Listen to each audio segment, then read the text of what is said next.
ბედობას გილოცავთ მთელ საქართველოს, ყველაფერს საუკეთესო გისურვებთ, დაგბედებოდეთ ყველაფერი კარგი. მცირეც გიამბობთ ამ დღესთან დაკავშირებით. მართალია ბედობა რელიგიური დღესასწაული არ არის, თუმცა საქართველოში ძალიან ძველი დროიდან აღინიშნება, საუკუნეებს ითვლის ეს დღე. სხვათა შორის ბედობა საქართველოში წელიწადში 3-ჯერ აღინიშნება. პირველი ბარბარობას, როდესაც ირჩევენ ერთ კარგ კეთილ მშრომელ ადამიანს, ეგრეთ წოდებულ მეკვლეს, ტრადიციისამებრ ოჯახში ახვედრებენ სხვადასხვა მარცვლეულს, დებენ ტახტზე, რათა შრომ ეს უკვე ნიშნავს ფრინველის სიუხვეს და ზოგადად სიუხვეს და ოჯახის სიმყარეს. მეკლე სახლში შესვლისას ყრის სხვადასხვა ტკბილეულს, რათა ოჯახს ძალიან ტკბილი და კარგი წელიწადი ჰქონდეს.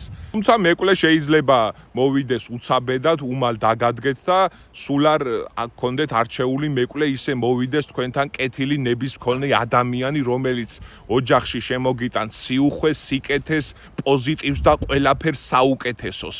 მეორეჯერ ბედობა აღინიშნება 2 იანვარს და მესამეჯერ უკვე აღინიშნება 15 იანვარს. სხვაობა იულიუსის კალენდარსა და გრიგორიანულ კალენდარს შორის, როდესაც 1 იანვარს აღინიშნება ახალი წელი და ძველით ახალი წელი აღინიშნება 14 იანვარს. შესაბამისად, 15 იანვარს აღინიშნება მესამეჯერ სწორედ ბედობა. დაგბედებოდეთ ყოველივე საუკეთესო, კარგი ბედნიერება, სიუხვე და წარმატებული წელი ჰქონოდეთ მთელ საქართველოს.